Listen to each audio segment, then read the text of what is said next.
from eating Domino's and other pizzas after nights out and whatever else, coming home with a little Chinese box, but and then after obviously experiencing that trauma, then I realised my relationship with food had gone even further, in terms of it was really affecting me psychologically.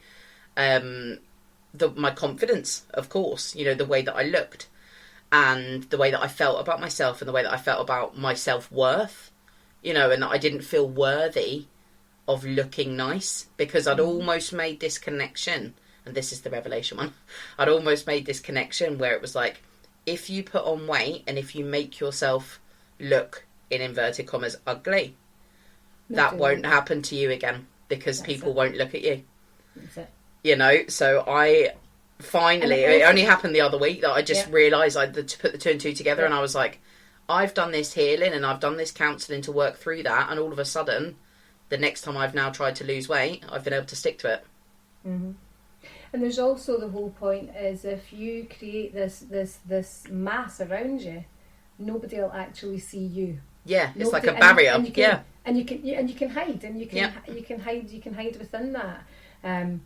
But isn't it amazing? Like, and again, it's like, give thanks to your unconscious mind, because look what it's done. It's kept you safe. It's kept it. It's done its job, because its job was to never make that happen again. And it's never happened again. And it's like, so sometimes when we look at these things, and it's like, because we're all guilty of going, God, I was so stupid. Why did I do that? Or why have I never thought that? Or why have I, rather than going, oh my God, I am so amazing. I'm so amazing to have thought of that in the first place. I'm so amazing to have, because the unconscious mind just serves. And so sometimes you have to stop and kind of go, be careful what you ask for. I do a lot of work with the universe. I do a lot of work with, the law of attraction and various things like that. And it's scary how quick some things just happen.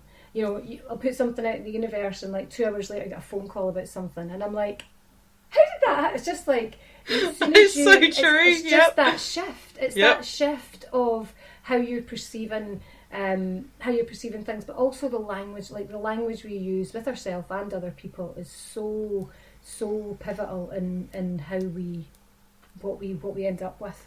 No, absolutely, and that's what when we did the International Women's Day, panel discussion, I took away with that, what you had actually said during that about, the only person you can't get away from is yourself. So speak kindly, it.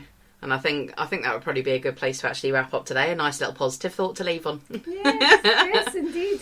And the thing is, in a world where you can be anything, be kind. Absolutely. And if you're not kind to yourself, how can you possibly... Anything you cannot be or do with yourself, you cannot be or give to anyone else. So just always keep that in mind. You're than you. This is truer than true. There is no one alive more you're than you. Oh my goodness, I love that.